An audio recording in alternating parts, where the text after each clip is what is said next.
Aujourd'hui, nous sommes 80 ans après les faits que nous commémorons et nous avons malheureusement pratiquement plus de derniers témoins, derniers acteurs pour nous rappeler ce qu'il s'est passé. Et pourtant, c'est important de continuer de recueillir cette mémoire, de continuer de la préserver et de la diffuser autour de nous.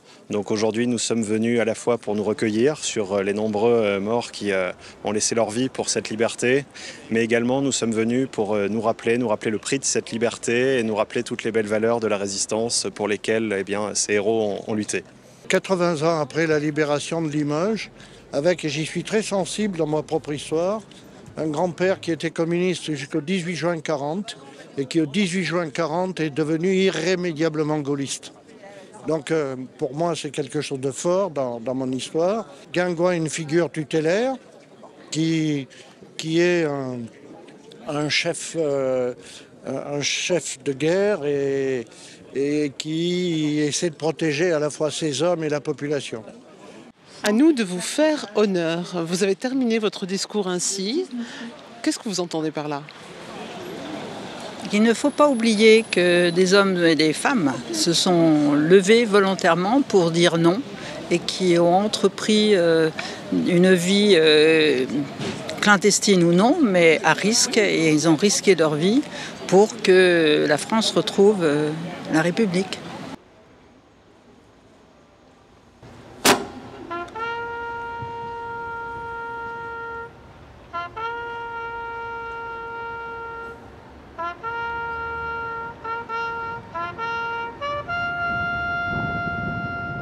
Ça donne un message, ça aide à prolonger la mémoire des morts et de ceux qui ont sauvé la France. Je suis un fanatique de la Seconde Guerre mondiale, enfin l'histoire en elle-même, ce qui s'est passé et les maquisards en général. Je suis toujours dans la lignée de mon père qui nous mettait toujours face à l'actualité et qui en parlait régulièrement.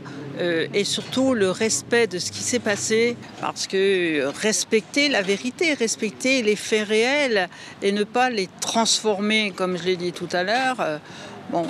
Là, par rapport aux véhicules américains, bien sûr qu'il y a eu des armes parachutées par les Américains et les Anglais, mais il n'y a pas eu de véhicule américain pour libérer Limoges. Limoges a été libéré, comme on le sait, par les maquisards. Il faut reconnaître quand même tout ce qui s'est passé, il faut à sa juste valeur. L'histoire nous oblige.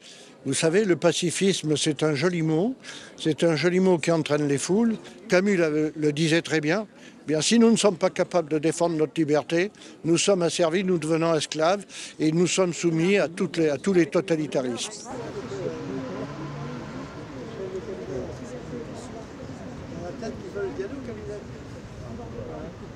Nous sommes particulièrement sensibles à la mémoire, à la destination des jeunes, et en particulier le concours national de la résistance et de la déportation. 300 jeunes ont participé cette année dans le département. C'est une participation qui est quand même à noter.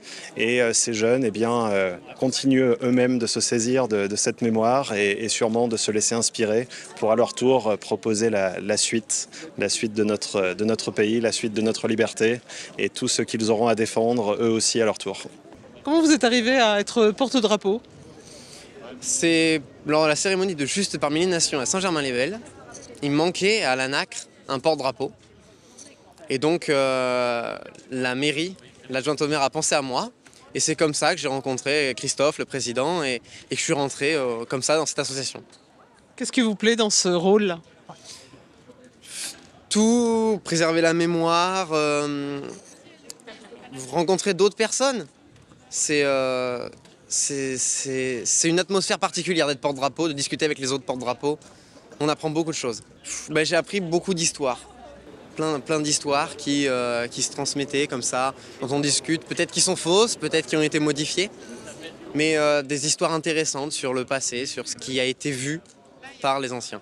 On a le drapeau au pied lorsque quelqu'un parle, sinon lors de la sonnerie aux morts, on doit le porter. Le baisser et sinon symboliquement ça représente la France. la France ou dans ce cadre-là la Haute-Vienne en général ou ma commune et mon ANACRE. Continuer de porter la mémoire et je fais des reconstitutions aussi militaires donc voilà. Toujours en pensant à passer la mémoire voilà, aux plus jeunes, même encore plus jeunes, parce qu'il y en a 2-3 là, ils sont à fond aussi.